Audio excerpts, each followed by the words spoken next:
दोस्तों आज भारत के हजारों लोग मालदीव ट्रिप कैंसिल कर रहे हैं, लेकिन भारत वर्सेस मालदीव्स विवाद कब शुरू हुआ था, हम आपको इसके बारे में पूरी डिटेल में जानकारी देने वाले हैं। ठीक एक महीने पहले जब मोहम्मद मुइज़ू मालदीव के राष्ट्रपति बने, तब उन्होंने भारतीय सेना को मालदीव्स के समुद्री रीजन से हटाना शुरू कर दिया। उसके बाद उन्होंने यह कहा कि उसके बदले में वे चाइनीज सैनिकों को वहां पर नहीं लगाएंगे, लेकिन ऐसा कुछ नहीं हुआ।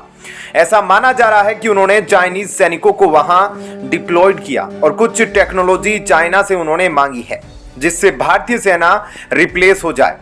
दोस्तों उनका यह चुनावी मुद्दा भी था। जब वे राष्ट्रपति बनने से पहले चुनाव प्रचार कर रहे थे, तब भी वहां पर उन्होंने यह बात रखी थी कि वे भारतीय सेना को भारत में वापसी करवाएंगे। तो आप समझ सकते हैं कि जो भारतीय सेना मालदीव्स को सिक्योर कर रही थी, उन्हें सिक्योरिटी प्रदान कर रही थी, उन सैनिकों को हटाने के लिए चीन का जरूर बड़ा हाथ हो सकता है, जो मालदीव को बैकएंड से सपोर्ट कर रहा था। लेकिन मुद्दा तब तूल पकड़ा जब प्रधानमंत्री मोदी लक्षद्वीप जाते हैं और लक्षद्वीप में जाकर वहां के स्थानों को एक टूरिस्ट डेस्टिनेशन के रूप में पहचान देते हैं और लोगों से अपील करते हैं कि वे अपनी लिस्ट में लक्षद्वीप का नाम जरूर रखें। तो पीएम मोदी ने इनडायरेक्ट यही कहा होगा कि मालदीव जाना अब छोड़े और भारत के जो मालदीव जैसे स्थान हैं, लक्षद्वीप, अंडमान निकोबार, इन जगहों पर आप एज ए टूरिस्ट जा सकते हैं। इस तरह से उन्होंने इंस्टाग्राम पर और अपने सोशल मीडिया हैंडल पर पोस्ट किया, जिसके बाद मालदीव को भनक लग गई कि अब भारत ने उनके खिलाफ उतरना शुरू कर दिया है और मालदीव की जो सबसे बड़ी इनकम होती है वह भारत के लोगों से होती है जो वहां पर टूर के लिए जाते हैं। तो मेन मुद्दा हमें लगता है कि वही था जब भारतीय सेना को मालदीव ने अपनी समुद्री सीमा से हटाया, अपने देश से निकालना शुरू किया और उसी का जवाब आज भारत दे रहा है। अब आपको थोड़ा सा डिटेल में बताते हैं कि लक्षद्वीप को पीएम मोदी क्यों और कैसे बढ़ावा दे रहे हैं।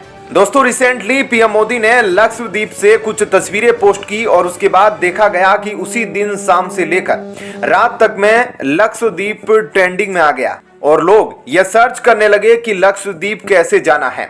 और यह कोई अचानक से नहीं हुआ, बल्कि पिछले साल भी ताज ने वहां पर 2 इंपॉर्टेंट आइलैंड है, वहां पर 5 स्टार रिजोर्ट स्टेब्लिश करने का काम शुरू कर दिया था और इसमें वाटर विला भी शामिल है, यानी पानी के ऊपर जो रिजोर्ट की तरह बना होता है जैसे मालदीव्स में है, उसी तरह से ताज अब लक्षद्वीप में बना रहा है। ऐसे में अगर भारत से लोग जैसे मालदीव जा रहे हैं, वही लोग अगर लक्षद्वीप जाने लगे तो मालदीव में टूरिज्म कितना ज्यादा कम हो जाएगा और वहां पर ज्यादातर अर्निंग टूरिज्म से ही होती है।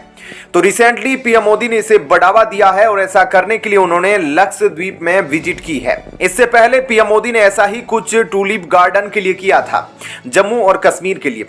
जैसे ही उन्होंने पोस्ट किया ट्यूलिप गार्डन, मानो बाढ़ आ गई और इतने लोग वहां जाने लगे। जानकारी के लिए बता दें कि मालदीव्स के साथ भारत नेबरहुड फर्स्ट पॉलिसी के तहत हमेशा से अच्छा रहा है, बिना किसी उम्मीद के, और इंडिया हमेशा से ही मालदीव को सैन्य मदद के साथ साथ बड़े बड़े हथियार भी देता आया है मालदीव के फायदे के लिए। लेकिन अब चीन का इन्वॉल्वमेंट मालदीव्स में बड़ा है, पाकिस्तान आईएसआई का इन्वॉल्वमेंट भी मालदीव में बड़ा है, जो कि भारत के लिए काफी बड़ी बात है, क्योंकि अगर मालदीव्स इस समय भारत के उलट जा रहा है और यह सच में गौर करने वाली बात है, क्योंकि भारत को मालदीव को अपने साथ लेके चलना है, क्योंकि मालदीव्स की लोकेशन काफी स्ट्रेटेजिक है और भारत को मालदीव्स को अपने साथ लेकर चलने की जरूरत है। ऐसे में भारत को अब टूरिज्म के लिए लक्षद्वीप को ज्यादा से ज्यादा प्रमोट करना है और साथ ही साथ मालदीव में भारत के जो अपने प्रोजेक्ट चल रहे हैं उसे भी कट ऑफ नहीं करना है।